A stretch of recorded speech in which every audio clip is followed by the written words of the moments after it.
Hello everybody, this is Thy Lord Root, and welcome back to another episode of Let's Play Kerbal Space Program. This is episode 11, I figured I won't be trying anything like the Moonshot mission again, because that was actually pretty difficult. I had to, I believe as I said, I had to train for some 13 hours, and that was a bit tedious, so by the time I finished, I didn't really want to do anything else with KSP for a bit. Y'all have to forgive me, I'm a little bit under the weather. But I guess before I talk about that, I will go ahead and show you what we're doing today. We are basically going to send up an orbiter because our space station is getting rather cramped, or not cramped, but spacious, and we need to. It's getting rather lonely up there for the crew, so we need to send up a relief crew. And that's precisely what we're going to do here. So we have this new Sirius orbiter, so we have 4 docking spaces. I guess we got 4 of them docked, we could save for Sirius, right? But yeah, anyway, this is our new orbiter, and we're just going to go ahead and launch that up. This actually is a fairly it's a fairly big vehicle, and I probably could have gone with a little bit lighter of a launch stack here, but there's trouble because what we have is we have we have this thing going on to where we have I guess with all these Kerbals who want to transport, and for bigger missions, the command pod is just a little bit too cramped for us, so we're gonna use that instead. And I believe we are ready to go, so I'm just going to make the launch. This is asparagus stage. Oh, pardon me.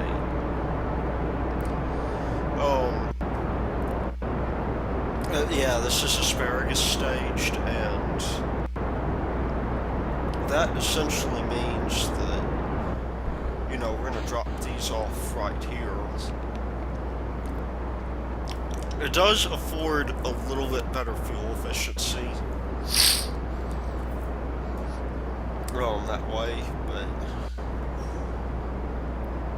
we do with that having been said, we do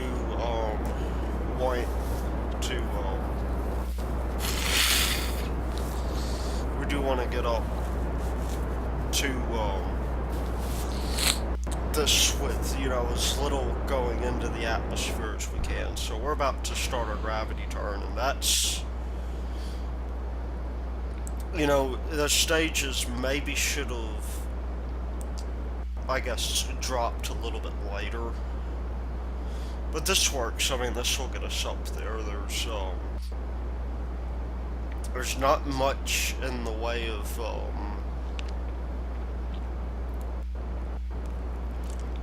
I guess in the way of our deal where we can really optimize that. I mean, we could use that heavy lifter and that would work, but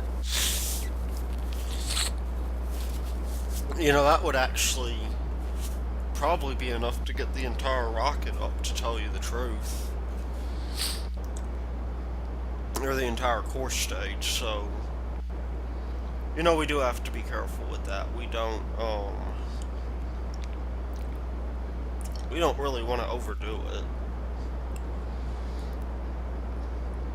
And so I guess I'll just, in the meantime, you know, I'll kick up the throttle because we're getting out of the atmosphere.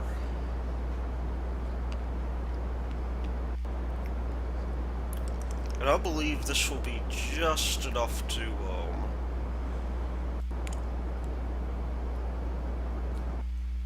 yeah, in fact, we're a little bit over.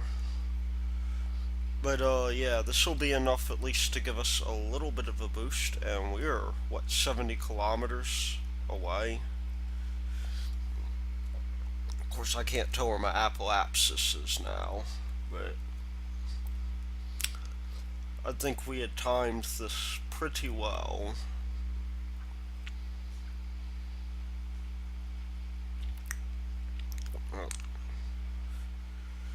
Because, what do we got here?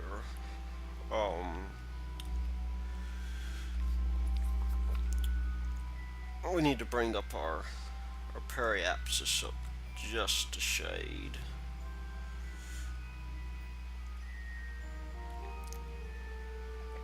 It's 95 versus 36. Let's see.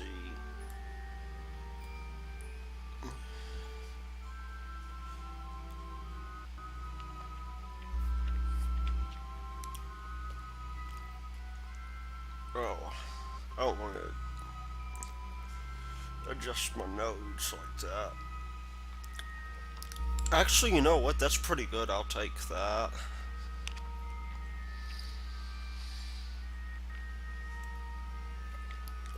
And we don't have long until our burn. Anyway, so we'll just warp to the burn. So I guess, you know, I was talking earlier about, the last episode a little bit about, Einstein's relativity and how, you know, it came to be, and I guess I just got kind of sidetracked because it was a fairly long mission, and, you know, we just didn't get our thing going. I guess I never finished that discussion, so I think it's probably a good idea for me to do so now. I guess just because it's an interesting discussion. So the deal with Einstein is that you know, when Einstein did his thing, I guess I shouldn't have trusted that. But when, you know, when Einstein did his initial work with relativity, like, it was partially due to the fact that in the late 1800s, whenever, you know, all these physicists were trying to figure out what the big deal with light was, there was you know, there was this thing going on to where, like, they were contending with something called the, or they basically hypothesized that because light is a wave, and because all waves that they knew at the time, propagated through some kind of medium, they had hypothesized that perhaps, there was some kind of medium through which light propagated, and that medium was called the I believe it was like the luminiferous ether. And so the deal with the ether is that, you know, the ether was one of those things that we should have been able to find plenty of evidence for if such a thing existed, but, you know, they just couldn't. One of the more damning experiments for the ether hypothesis was an experiment by Michelson and Morley that gave it gave one of the best known null results for, for science, because at that point, the thought was that, maybe the ether didn't, maybe it existed, but maybe it dragged with the light, and they called this ether drag or whatever.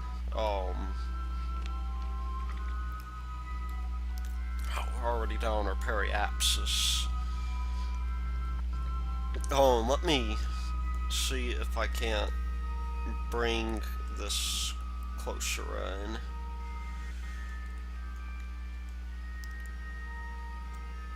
So we don't have nearly as good of a... How close are we to our target now?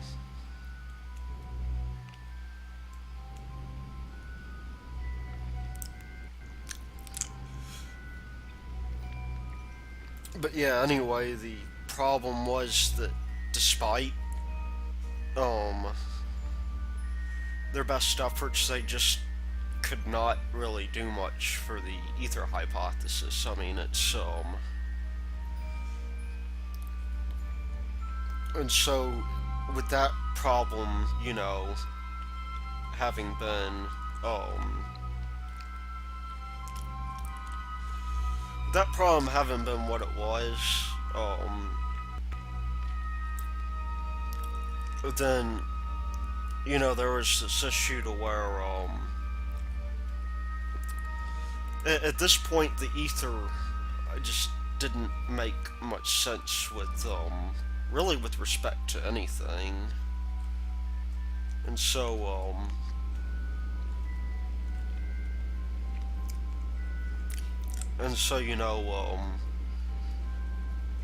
Einstein ended up solving that problem a little bit for us because,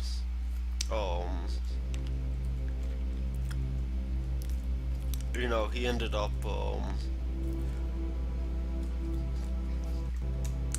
coming up with a way to where light actually made a fair amount of sense.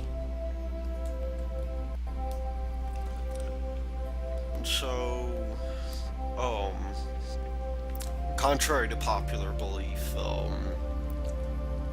Einstein's theory that actually got him his Nobel Prize was actually not,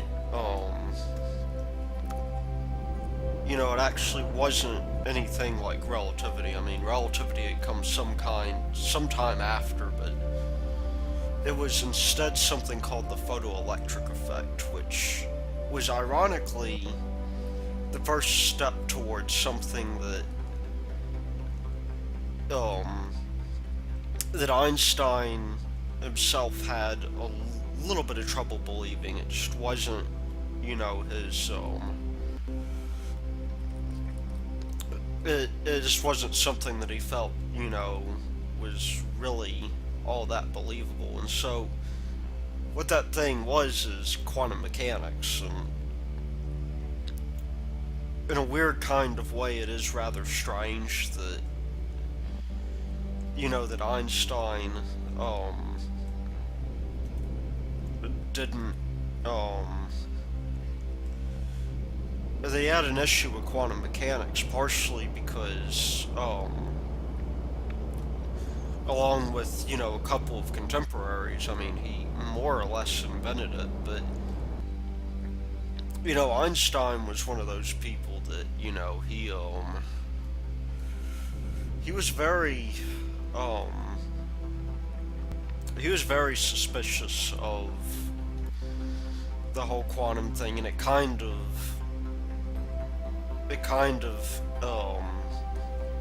ground his gears a little bit. I mean, because quantum, with quantum we start talking about non-determinism, and, that, of course, is something that I think a lot of people have issues, a lot of them have issues grasping,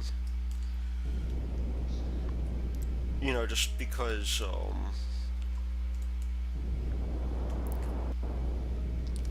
non-determinism is a really strange concept. I mean, it's something that doesn't quite, mesh well with us.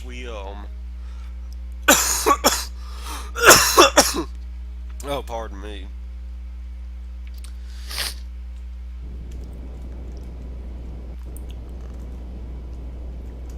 Oh, I think I overdid it there.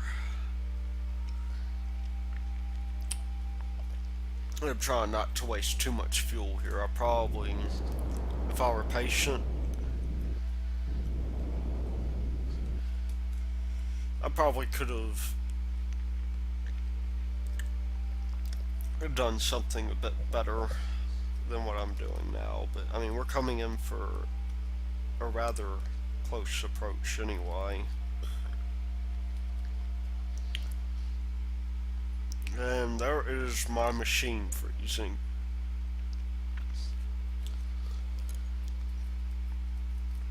And I don't necessarily know what the best way to go about this is. I do know I need to kill my velocity.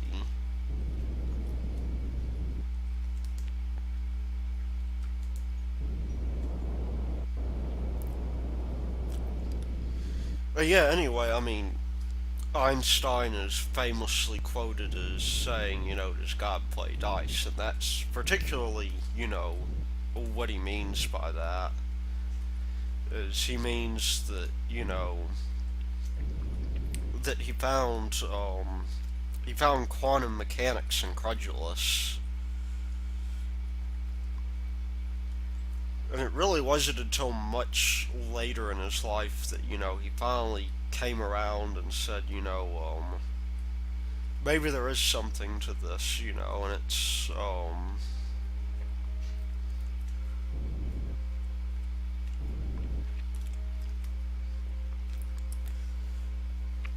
I guess that was, his deal here.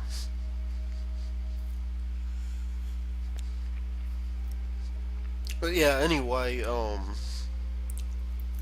one of the things you'll notice when we get in pretty close,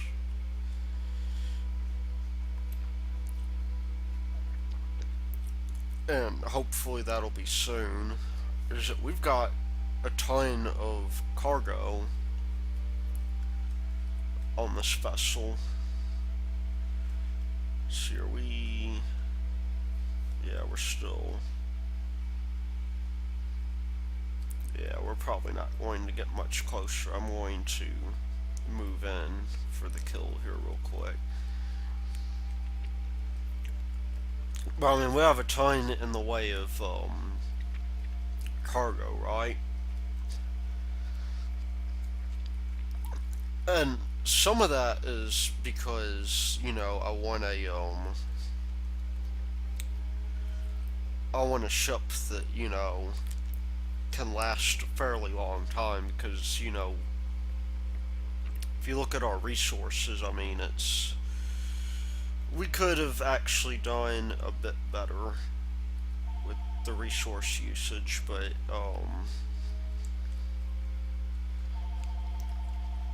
I mean, we're not doing too terribly bad.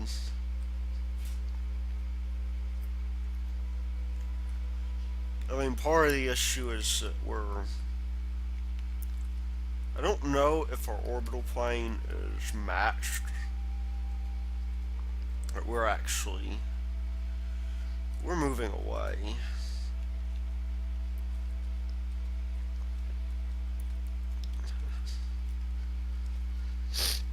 And so, this is part of the issue, I guess, with, docking this way.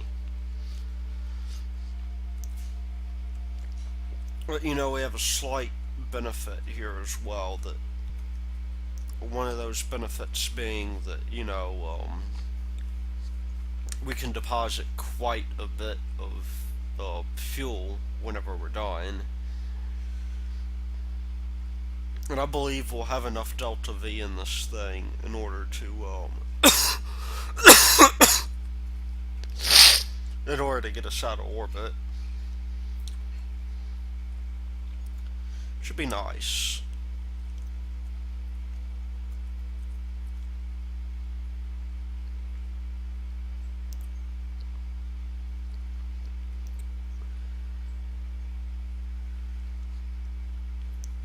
I mean,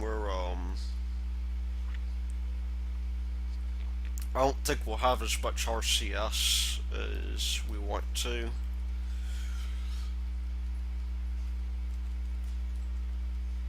But, I mean, we could theoretically, like, use this as a mechanism for fueling.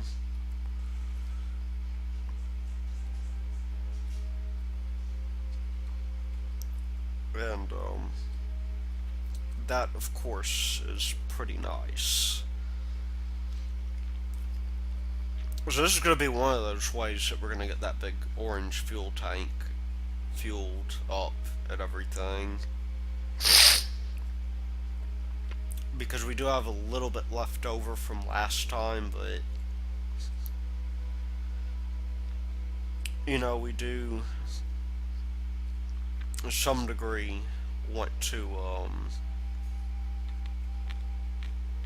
we do want to get this thing as fueled up as possible.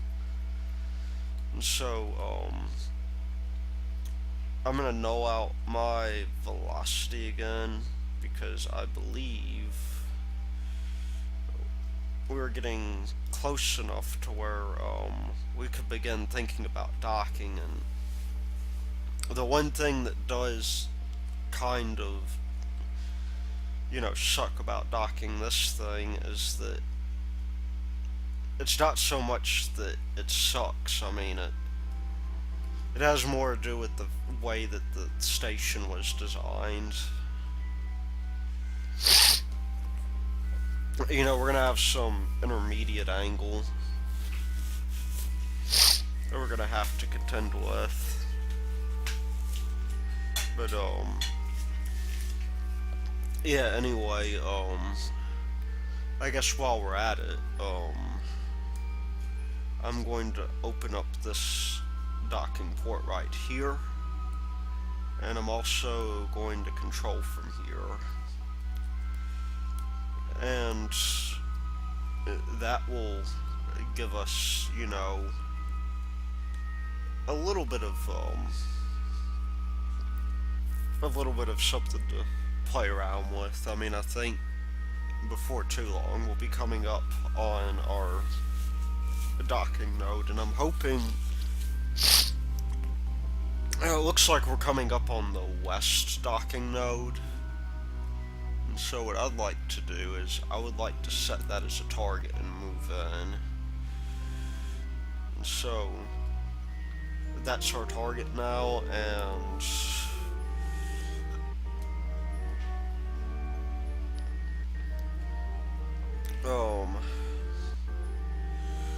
let's just align ourselves.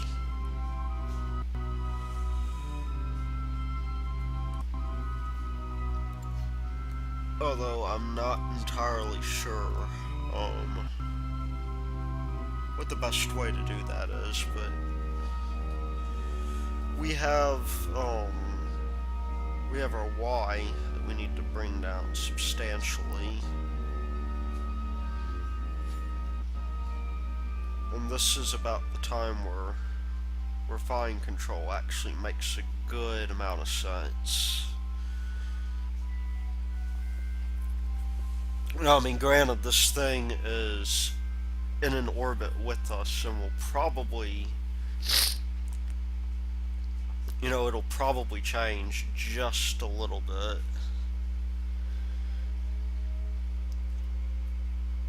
But, given that,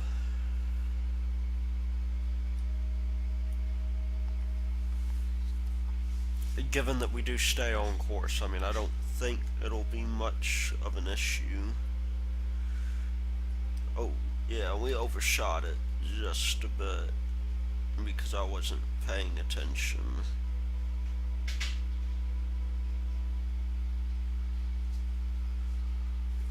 So, yeah, this time it's probably better for me to pay attention to what I'm doing. You can see we're coming up on this pretty fast.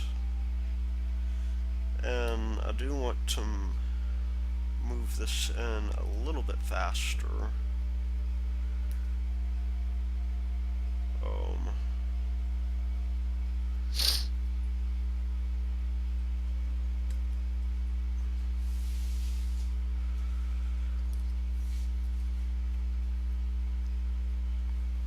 yeah, I mean, it would be good to move this in, you know, to where we actually have a decent,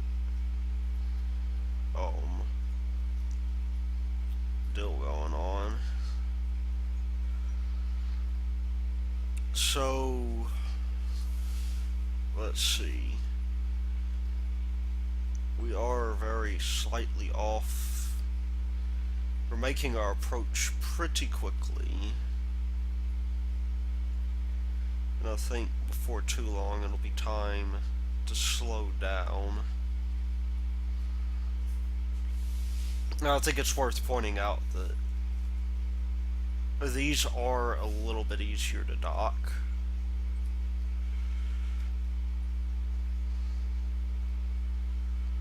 I mean, there's not much in the way of... There are things that can definitely go wrong. But, I mean, they don't seem to go wrong as often.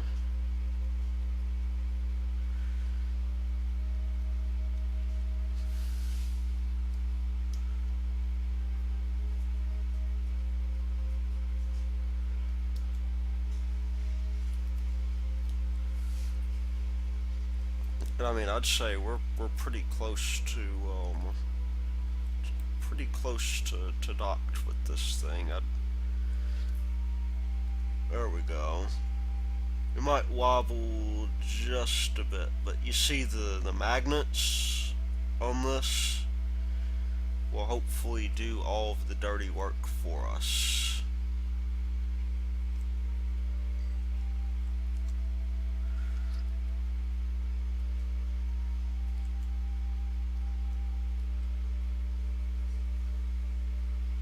We might get a little bit of a spin here.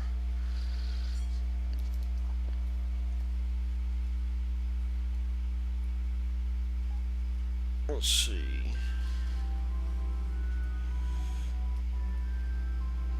And this is where things do kind of start to go haywire, because we are close. We're just not at a very good angle. And I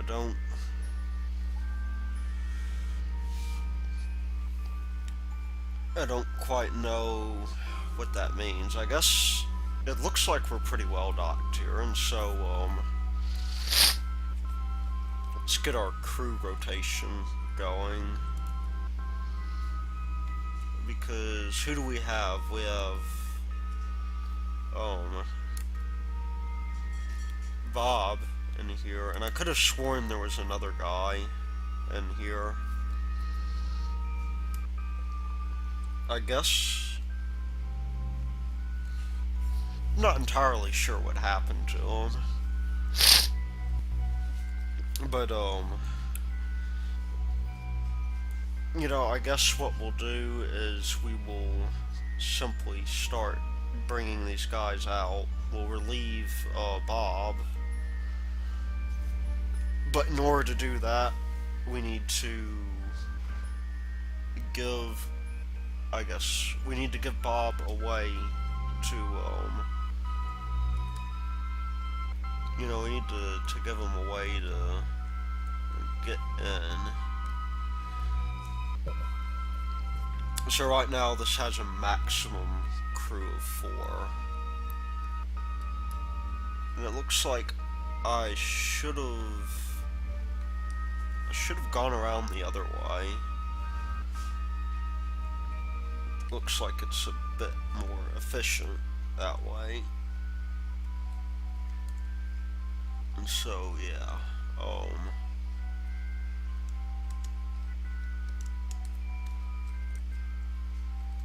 we'll just get old Jeb in here and board that spacecraft. Oh, let's see. We have Jeb in there. We're going to rotate, we're gonna rotate Bob out, I think. And, that's gonna be fairly easy to do.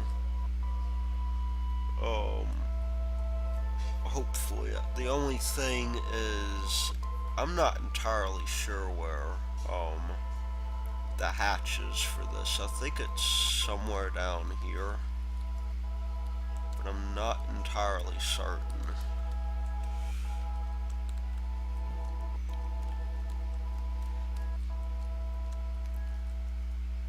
There's not really a good way to zoom in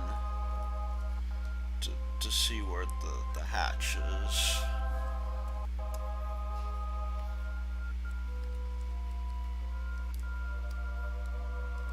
Oh, I think I just had it actually.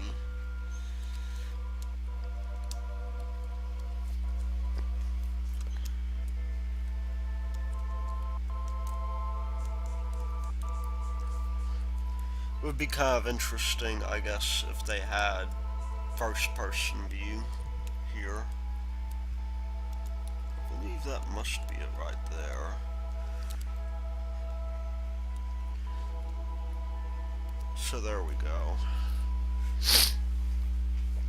Bob's gonna be returning on his own, and we're gonna take Bill here, and we're going to bring him out for his crew rotation as well. So yeah, we'll just turn on our jetpack and we'll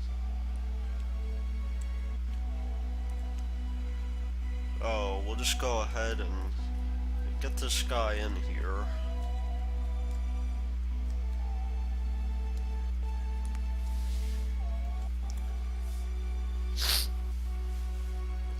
And hopefully, you know,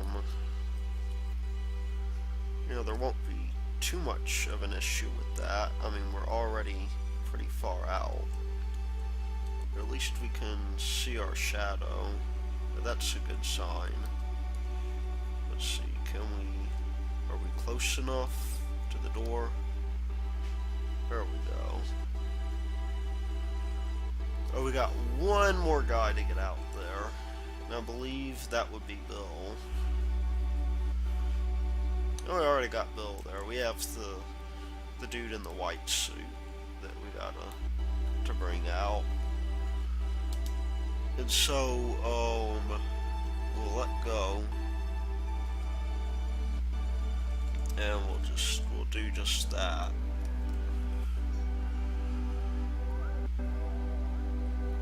And my hope is that, you know, we'll be able to do some things that we want to do with this. So, we do have plenty of fuel here.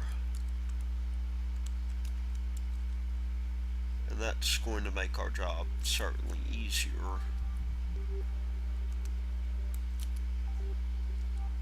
But there we go. What we'll do now is we'll transfer most of what we've got into our fuel tank. We do want a little bit, you know, to where maybe enough to get us out. We'll actually probably need just a little bit less than that. I'd say 23 is probably good given the mass of our craft. And that was a little bit too much. Yeah, that's probably more than enough for us. You can see that brought it up a little bit. And we've also got here our monopropellant tanks that, we have a ton of monopropellant here, so we might as well take advantage of that fact and, you get everybody up to speed on their monopropellant. Because there is a good amount of monopropellant here, so,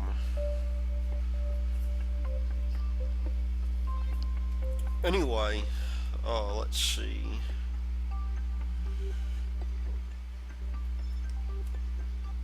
I'm not even going to worry about whether or not this thing is balanced, because to tell you the truth, we're about to shove off here.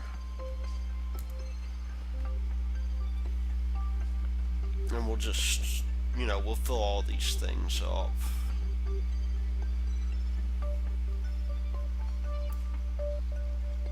And so, I mean, this thing is carrying a ton of monopropellant, as you can easily see.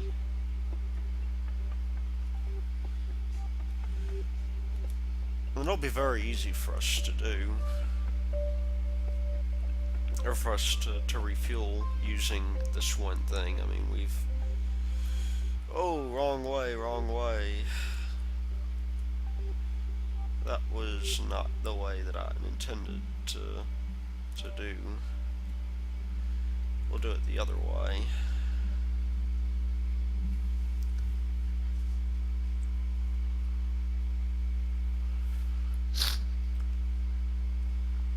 So yeah, I mean, this thing can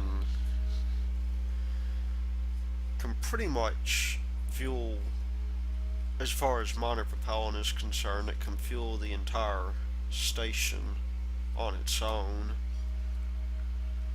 which is nice, because that is that's pretty cool. Yeah, that means we'll be able to fuel our tugs and everything just from this. Once this thing fills up, I think we're pretty much done here, so we'll control from here and undock. And why do we not have anybody in the vessel? I thought we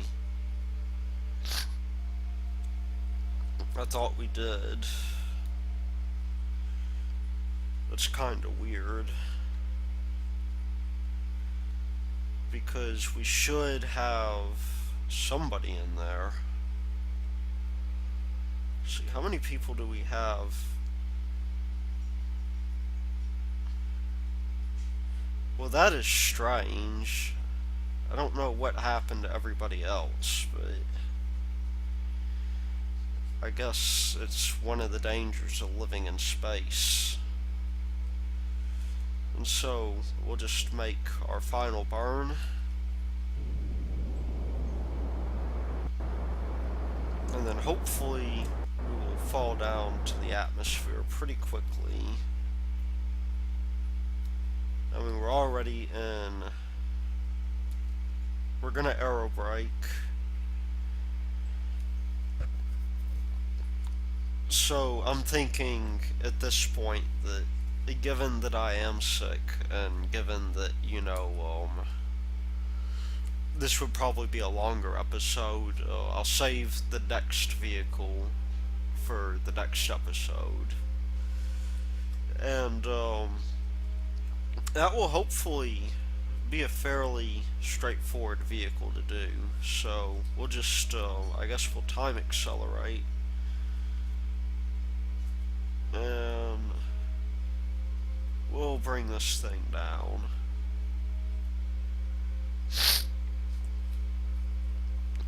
And then, hopefully, looks like we're gonna land on the dark side of the moon. Is there anybody actually in this cockpit? It's kind of weird. This thing is... Oh, no, there's Bob.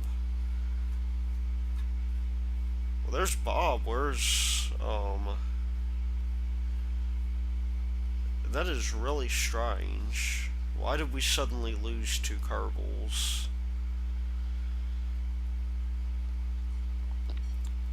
It doesn't really matter, does it?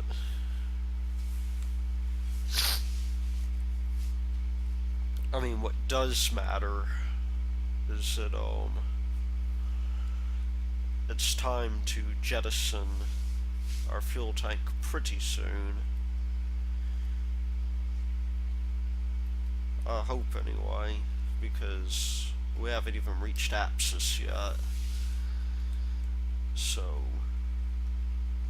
we're doing physics acceleration. Anything and everything could go wrong here.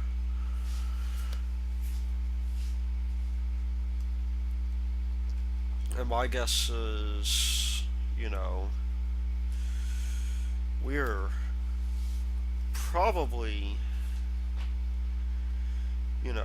at the point right now to where I think it's okay to jettison our stage. And so this is a fairly straightforward thing to do. We did end up with a little bit more in the way of fuel, I think. If we go in there and look at our cockpit, one thing that is going to be really interesting is to see, basically when we get to several hundred kilometers or so up, whether or not our radio altimeter works, because it turns out we do have one. It's just not, I believe that is it right there. And so, yeah, I probably could have thought about this a little bit more.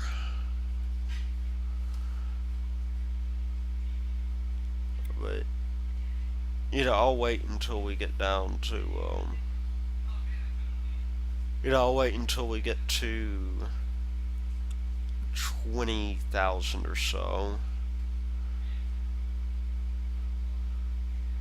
And assuming that everything goes correctly, we will have Bob on the ground and Bill, doing his thing. And so we're really at this point only 10,000 feet above the ground. I'm thinking our radio altimeter is about to show us, us dropping down. And I wonder even, can we see out? There's a window around here, I thought. Or at least there should be.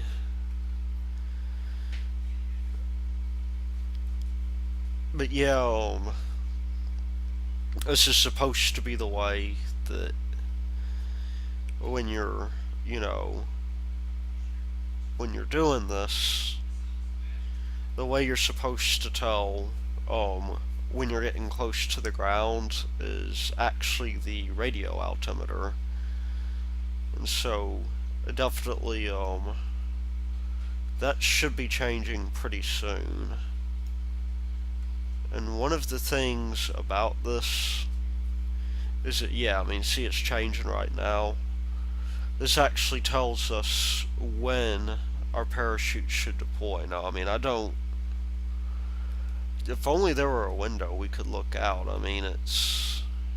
could have sworn there was one, but I don't see one here. Our parachute should deploy now. And that is that. So with no further ado, I think I will conclude this episode. See y'all next time.